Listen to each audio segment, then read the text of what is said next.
Jubilee Hills MLA వినూత్న కార్యక్రమానికి శ్రీకారం చుట్టారు. తన యొక్క పరిపాలన ఎమ్మెల్యేగా పూర్తి చేసుకొని 100 రోజులు పూర్తి చేసుకున్నటువంటి నేపథ్యంలో 100 శంకుస్థాపనలు పూర్తి చేసి 100 ఆవిష్కరణలు చేసినటువంటి సందర్భాన్ని అయితే మనం చూస్తూ ఉన్నాం. అన్న మొత్తానికి 100 రోజులు పూర్తి చేసుకున్నారు. 100వ రోజున 100 మొత్తానికి శంకుస్థాపనలు పూర్తి చేసి ఇప్పుడు ఆవిష్కరణలు చేయబోతా ఉన్నారు. చేస్తున్నటువంటి సందర్భం కూడా కనబడతా ఉంది. ఈ 100 రోజుల పరిపాలన ఎట్లా అనిపిస్తా ఉంది? చాలా హ్యాపీగా ఉంది. గవర్నమెంట్ గౌరవ ముఖ్యమంత్రి రేవంత్ అన్న గారి ఆశీస్సులతో మా జిల్లా మంత్రివర్యులు పొన్నం ప్రభాకర్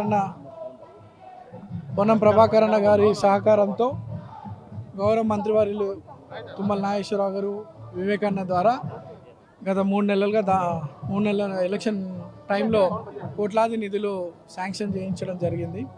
అందులో భాగంగా దాదాపు 150 డెవలప్మెంట్ యాక్టివిటీస్ మీద శాంక్షన్స్ జరగడం జరిగింది. అందులో 100 కంప్లీట్ అయిపోయినాయి వర్క్స్.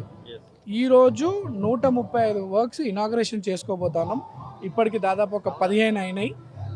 ఈరోజు మొత్తం అంతా కూడా మా కాంగ్రెస్ కార్యకర్తల సపోర్ట్తో కార్పొరేటర్లు సిఎన్ రెడ్డి గారు, సంగీత గారు, బాబా ఫసీద్దీన్ గారు, శంకర్ గారు, నాగార్జున రెడ్డి, కిలారి మనోహర్, అందరూ సీనియర్ నాయకులు, కాంగ్రెస్ కార్యకర్తలు, మహిళా లీడర్లు, యూత్ కాంగ్రెస్ అందరి సహకారంతో పొద్దున్నండి వర్క్స్ ఇనాగ్రేషన్ జరుగుతూ ఉన్నాయి.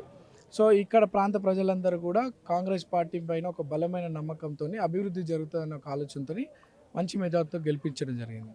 పెద్దలు రేవంత్ అన్న గారి ఆశీస్సులతో ఇక్కడ అనేక డెవలప్మెంట్ యాక్టివిటీస్ చేసుకుంటున్నాం. మీరు చూడండి, పార్క్స్, ఇది కాలనీ పార్క్ ఎంత నీట్గా, open gym, colony people are very happy.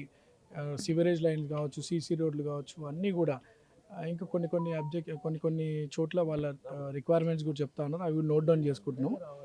ఈరోజు మాత్రం 135 వర్క్స్ ఇనాగ్రేషన్ చేసి 100 రోజుల ప్రణాళికను పెట్టుకోవడం జరిగింది జిహెచ్ఎంసీ డెవలప్మెంట్ కోసం అని చెప్పేసి, అలాగే రాష్ట్ర డెవలప్మెంట్లో 100 రోజుల ప్రణాళికలో ఎలాంటి కార్యాచరణ రూపొందించబోతా ఉన్నారు? ముఖ్యమంత్రి దాన్ని అధికారులకు కూడా గైడ్లైన్స్ ఇచ్చినటువంటి సందర్భంగా ఈరోజు అది జిల్లా మంత్రివర్యులు మీటింగ్ పెట్టినారు.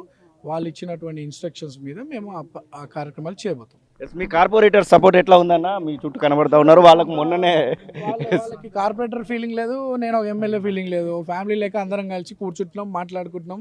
ఏమైనా సమస్యలు మా దృష్టికి వస్తే కలిసి వాళ్ళ లెటర్ మీద వాళ్ళు పెట్టినాయి, ఇదివరకు పెట్టినాయి, ఏమైనా పెండింగ్ ఉన్న వర్క్స్ మా దృష్టికి వస్తే అవన్నీ కూడా సార్ట్అవుట్ చేసుకుంటా అందరం కూడా కలిసి పని చేసుకుంటా ఉన్నాం. 12, 13 ఉన్నట్టున్నాయి ఇక్కడ కార్పొరేటర్ డివిజన్లో జూబ్లీహిల్స్లో. ఎట్లా ఉండబోతా ఉంది? ఇప్పుడు ఎట్లా మొన్న ఫిబ్రవరి 10న వాళ్ళ యొక్క పదవీ కాలం కూడా ముగిసింది. ఇప్పుడు కొత్త పదవీ కాలం మళ్ళీ ఎలక్షన్ జరుగుతా కానీ రాదు. ఎట్లా ఉండబోతుంది అనుకుంటా? చాలా బాగుంది.